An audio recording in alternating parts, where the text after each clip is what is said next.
Thank you so much. And thank you to everybody who's here today. We've got a great crowd, so this is excellent. As mentioned, my name is Jade, and I will be happily walking you guys through basically a virtual tour of the entire website, how to set up our portfolio, and how we're going to want to go ahead and apply. For any of you guys that might be a little bit unfamiliar, you might be wondering, who is Applied Education? What do you guys do? Do you really matter for us? So we are the software that you use to apply with over 93% of school boards across Canada. So chances are you are going to bump into us one way or another, sometimes just to apply, sometimes even afterwards.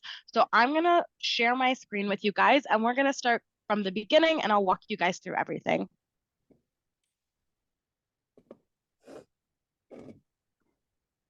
Alrighty. And I can even make that a little bit smaller. So you guys should be able to see my screen now. And we're going to start right at the top at the very general appliededucation.com. Perfect. All right. So once we get here, you'll notice a login button to create an account. You guys don't need to do that once you get to the website. We're actually going to start by searching for jobs. So if we go here to the top left where it says search jobs, you guys are going to notice there is over 4,000 jobs in the system, which can be a little overwhelming. It's good for you guys though. That means there's a lot of options, but let's get started by narrowing down everything for you. So one of the easiest way to get this number down is if you know which school board you would like to apply to already, you can start by searching that school board. I'm going to use the London District Catholic School Board as an example today, just because I know they're in the system here and they're not too far from you guys. So we'll notice as I started typing in the school board name, it popped up here. So I'm actually going to click on that for us. And if we search, that's going to bring us right down to 13. So we'll notice there's going to be a few different types of jobs here, casual librarian, casual EA. We're looking for teaching jobs. So on the left-hand side here, there's actually a bunch of different filters that we can use to narrow down our results. So we're going to see something here that says job category. Every job in the system is tied to a specific category. The one you guys are probably going to be using the most is the teachers, principals, and superintendents category. So I'm going to go ahead and check that off. There is the ECE, EA, and support staff category. So that's for anything else that falls below that. And then the third category, which we don't see here right now because they don't have any jobs posted with that, would be the management and professionals category. And that's just for specialized things like maybe a school psychologist, things like that. So when we're creating an account later, which I will show you guys, it's going to ask that we pick a position category, and we'll go through a little bit of the things that that entails. So since we're looking for teaching, I've selected teachers. If I scroll down a little bit, I can also filter by things like city. I'm actually going to filter by job type. So let's say today I want to be a supply teacher. I'm going to filter by occasional / TTOC, and I'm just going to click the green update button and see what it gives me. So now we're down to 8 jobs. And if I scroll through these, I can see a posting right here for occasional teachers. I think this is exactly what I want. So we found the website and we found the job. If we click on it here, we'll notice there's some details. I'm actually just going to click on it properly so that we get the full view here. And then it's going to pull up a description of the job. So I always tell people, if you're applying for a job, please read through the entire description. Sometimes they'll mention things that they want you to include in your application, qualifications, maybe stipulations about the job. Just make sure you're going through everything. That way you're prepared when you're submitting your application. You'll also notice that there's a job code. You can use this to search for this specific job again in case you need to leave or come back. And if you need to contact me and my department for help, this job code is super handy to have because that lets us know exactly which job you're trying to apply to. Over on the right here, we're going to notice a few pieces of information. There's something here that says posted on. So this is the day that the job was posted. And then we're going to notice here a closing date. This is very, very important for you guys. So right now, this one is ongoing. That just means it's pretty open. They don't really have a set closing date, but some job postings will have a closing date and a closing time. You want to make sure that you're clicking submit on your application before that time hits. Once a job has closed, we do not have any way to reopen it, and there's no way to submit your application, even if you were in the middle of doing it. So just note, once the job closes, there's no way to reopen it or submit your application. So just make sure we're getting everything in ahead of time. The next thing that I'm going to point out here is just this section that's called mandatory documents. So we'll notice here it says resume. So that means in order to apply to this posting, we have to include a resume document. And this can come with a few different stipulations. Sometimes they also want a cover letter. Sometimes there's no mandatory documents. But just note when we're going through the application process, if I'm not including a resume, I'll get stuck and I won't be able to move on to the next step without one. All right. So we found the job. I'm actually going to click apply, and it's going to take us to a new website here. So we'll notice it says ldcsb.simplication.com. That's okay. We're still part of Apply to Education. This is just the London District specific version of the website. Most school boards that you apply to will have their own version here. This is where we'll want to be to set up our account. Alrighty. So if I didn't have an account in the system at all, what I would want to do is click down here where it says don't have an account with us, sign up. And once we do that, it's going to ask us to verify an email address. That way we can get into the system. So I'm just going to give us a dummy email. And it's going to send me a verification code to get in. And I'll give it a minute to do that. And on the next screen, if I never had an account in the system, it would take us right to the applicant registration. But I'm actually going to show you guys the screen that allows us to do something kind of cool. Basically, it involves linking our account. All right, so let's go here with our code. And once that's verified, it's going to tell me I actually already have an account in the system with this email address. So if I had applied with a different school board before and I had filled out all of my information, I could actually pick one of those accounts to copy over all of the information to this school board as well. So I don't have to fill out my application multiple times for different school boards. All of the information will just copy over from the previous one. The only thing that stays separate is the resume and cover letter, just so that I can tailor it to each board. But everything, including the username, the password, all of that is shared. So if I wanted to, I could click to share it, but I'm going to skip this step for now, and we're going to go down to create an account. So this is where that position category comes back into play. So when we choose a position category, it is set in stone. There is no way to change it, and we can only apply to jobs that match the position category. And this is just to make things a little bit easier on the employer side. They kind of match everything up for you. So for example, in a teaching account, you can add things like your OCT qualifications, but that's not something that's necessarily needed in a support staff account, so those accounts won't include it. So once we fill all of this information out, we can say I'm not a robot. We can register for a brand new account. Since I already have one, I'm actually just going to get us all logged in there.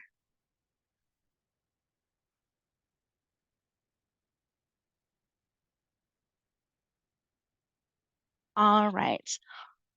So now that I'm here in my account, it's going to give me a little bit of information. I'm going to have an application number. It's going to tell me my position category, my registration date, and if my account's going to expire, it's got an expiration date.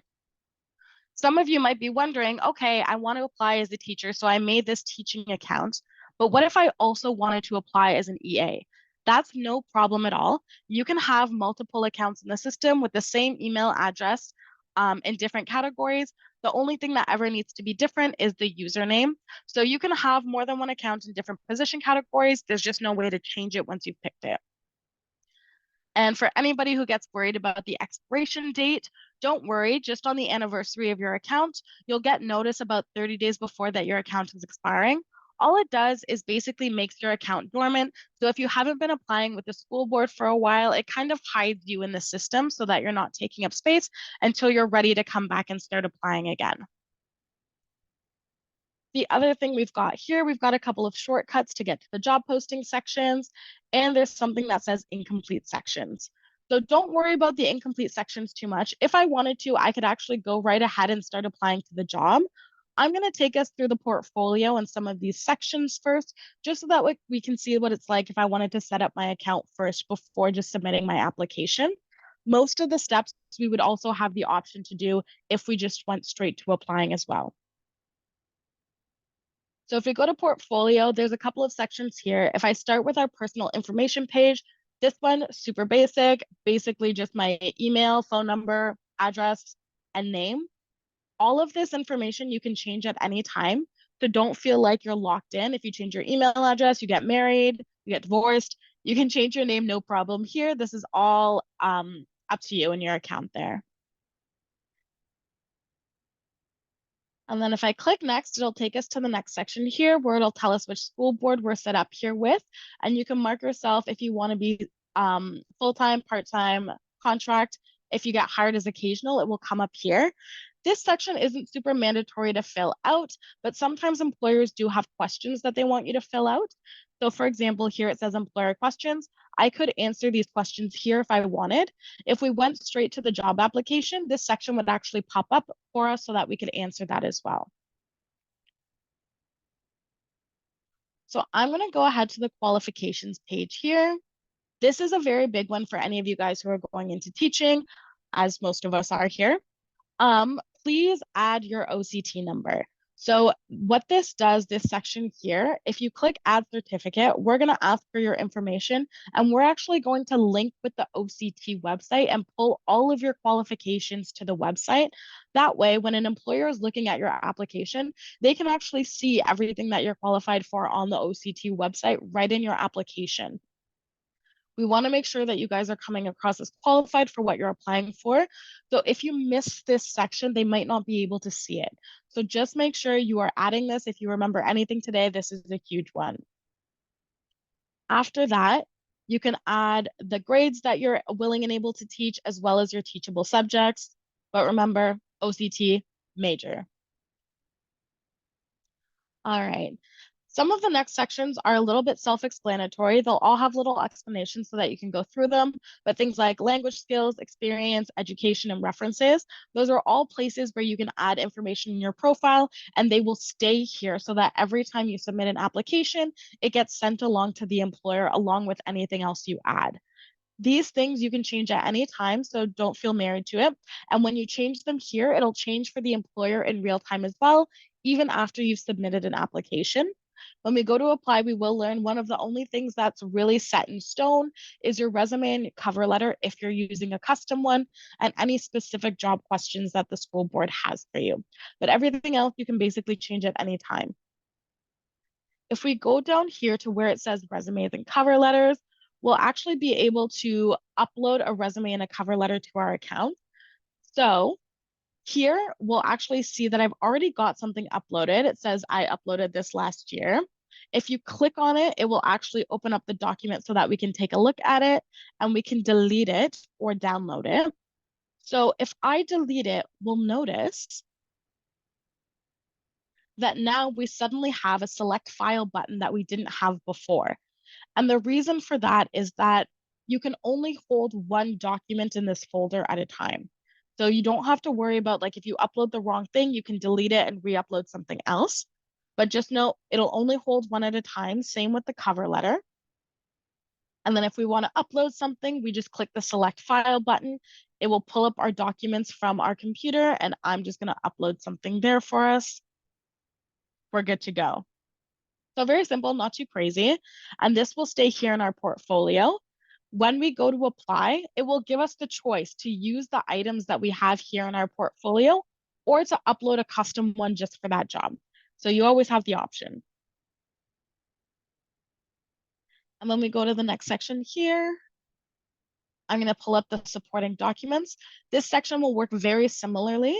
So basically, we've got a list of a bunch of folders that we can use. So for example, maybe I want to upload a reference letter. I can click on the reference letters folder and use the select file button to upload something. And then we'll notice once I do that, I get a little minus sign here. That's because I can close and open the folder now that I have something in it. So if we look up, I actually already have something here in Practicum Reports as well. And it'll work very similarly. It'll tell us when it was uploaded. We can click on the item to make it bigger. We can delete it and we can download it, which is very good if you need a document, but you're not at home. We can also move them up and down within a folder. So if you have multiple files, you can kind of rearrange the pages. And the last thing I've got down here is the move to. So maybe I uploaded this to reference letters, but it's actually supposed to be in transcripts. I don't have to delete and re-upload. I can actually just use this button to move it to the transcripts folder and click OK. And now it's there for us. The one thing I do like to warn people is the top folder here called unassigned documents. This is actually a hidden folder. So the employer is not going to see anything that you put in this folder. This is really good for documents that you maybe don't want visible right now, or maybe something that's a little bit outdated, but you still want to keep on hand, like maybe an old criminal record check. So just notice if you've got something there, they won't be able to see it, but it is at your disposal. And then the last section we're going to go to is the review portfolio section. So right here, it's going to list the school board that we're with. And if I pull it open here, it's actually going to show me all of the documents that I've uploaded in order so that I can kind of scroll through and see how my items are going to appear for the employer. So if you ever want to make sure that something's uploaded properly, review portfolio. So if we've gone through all of these sections, we feel really good about our application. Let's go back to that job posting and let's start applying. So if I say search jobs, we'll notice here now that my results are automatically 8. That's because it's actually filtering by the school board that I've got and the position category. So your account will only show you jobs that you can apply to. So if we scroll down here and click apply, it'll now start taking us through the application process. So it's going to tell us I can include the resume from my portfolio or upload a custom one. We'll notice that it's not letting me click that because we deleted the resume from my portfolio earlier. But it does let me include the cover letter that we've uploaded here. So I've got that there and I can click next. And we'll notice it brought me right back to step 3. So if anybody remembers, a resume is mandatory for this job posting. So since I didn't have one, it didn't let me go to the next step. So what I'm going to do now, I'm going to choose one and upload it here. And now it's let me move on to step 4. So basically, we just want to go through all of the steps. It's going to make sure that we have everything that we need for this job. They might have some specific questions that they need us to answer. Some will be a little bit longer than others. And then finally, we'll get to the last step, which is this green submit button. Once you click the green submit button, there's going to be 3 different things that happen for you. So the first thing is that you're going to get a confirmation that pops up that says that we successfully applied. I'm not going to submit because I don't want to mess up their applications, but basically it'll pop up here for us just to let you know. The second thing that you'll get is when you signed up with us, you gave us an email address. So we're actually going to send you an email to let you know, hey, you successfully applied. And then the last place where you can check is going to be in this section here under job postings called jobs applied to. So what it's going to do, it's going to list all of the positions that we've successfully submitted an application for, as well as the date that we applied. You also might see something to the right that says withdraw application. That's just an option to remove your application from the running if you've changed your mind. That option tends to close after the job posting has closed. But just in general, don't worry that it means that your application has been withdrawn. It's just an option that you have. If you guys are like me and we leave an application before we actually submit it, you can always find it again by going to job postings and going to applications started but not submitted. And this will basically pop up. There's the job that we were looking at. I can click on this to see the details again, or I can click continue to pick up where I left off. And again, once I submit, we've got 3 confirmations. So we get the pop-up, we get the email, and we get the jobs applied to section. If for some reason we ever withdrew, there is the applications withdrawn from section that you can check as well, just to view that job. Now, I'm going to show you guys maybe the job that I wanted to apply for isn't actually available right now. What do we do in that case? Well, there is something that we can do called setting up a job alert. So we're going to notice here to the right, there's something that says get jobs sent to you. So what we can do, and this can go by multiple features, I can do teacher as a search word and click enter. And it's going to tell me I have 1 selected criteria. And then I can actually also scroll down and pick filters on the side. Like I said earlier, maybe we want to do, let's do contract. Maybe I only want contract assignments. And I can update that. And it's going to give me 2 selected criteria. So if I click on that, it will tell me what's there. Since I've selected these, I can now get notified for any jobs that include these items. So I would just name it and click create alert. It's going to send me an email so that I can activate that. But now I can get emailed whenever something matches my criteria for this school board. So that's one thing that's really handy for you guys, just in case something that you're looking for might not be available right away.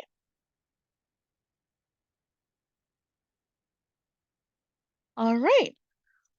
That's going to be the bulk of that section there. One more thing I can show you guys on the main page for us, if we go to applytoeducation.com, there is a section for job fairs and events. So when you guys do start looking for work as well, we are constantly hosting things like this. If you wanted to teach in rural areas, we did just have a new teacher grad fair as well. So once you guys are ready to start getting out there, this is a great way to start connecting with employers as well. So there are tons of resources to help get you guys set up. And then at the very end, if you guys are going through anything and you have any troubles at all, on our website at the very bottom, there's a contact us page where you can either send us an email or call our help desk, and we would be happy to help you out. All right.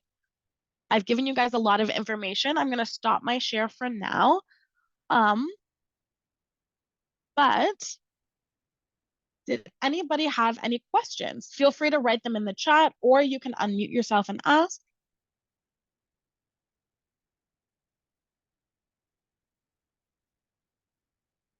Okay, I see a couple questions here. Somebody said, is the license number our OCT number? Yes, that's correct. Your OCT license number, same thing. That's perfect. Somebody else asked, how do you update the expiration date? Yes, excellent. I don't think I mentioned that specific part. When your account is about to expire, basically about 30 days beforehand, you'll get an email to let you know. All you have to do is log into your account. There will be a renew button on that page. You just have to click it and then you're good for another year. In the past, you used to have to purchase a credit. We don't want you guys to have to pay to apply. That's not quite fair. So that is a gone system now. You don't have to do that. You just click the renew button and you're good to go.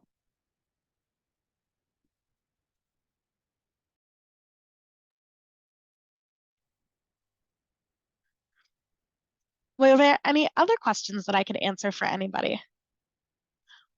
Oh yeah, you won't see a renew button until your account is expiring.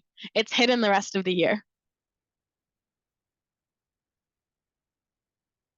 You are absolutely correct. It might just be that you might have been in a different account. If you're ever having an issue where you're trying to renew your account, but you don't see a renew button, let us know. If you contact us, we can help make sure that you're in the right place and that it needs to be renewed. Sometimes once you get hired by a school board, your account will actually renew automatically, so you don't have to worry about that as well. All right, question from the auditorium. We'd mentioned linking an account with another one from districts, from different school boards. Does this also keep reference letters and references the same? Yes, it does. There is a way to keep them a little bit separate. We are working on making personalized documents for each board, which will be something available in the future. For now, since the resume and cover letters are separate for every school board, sometimes people like to include those documents with that. And that kind of keeps it tailored to each board.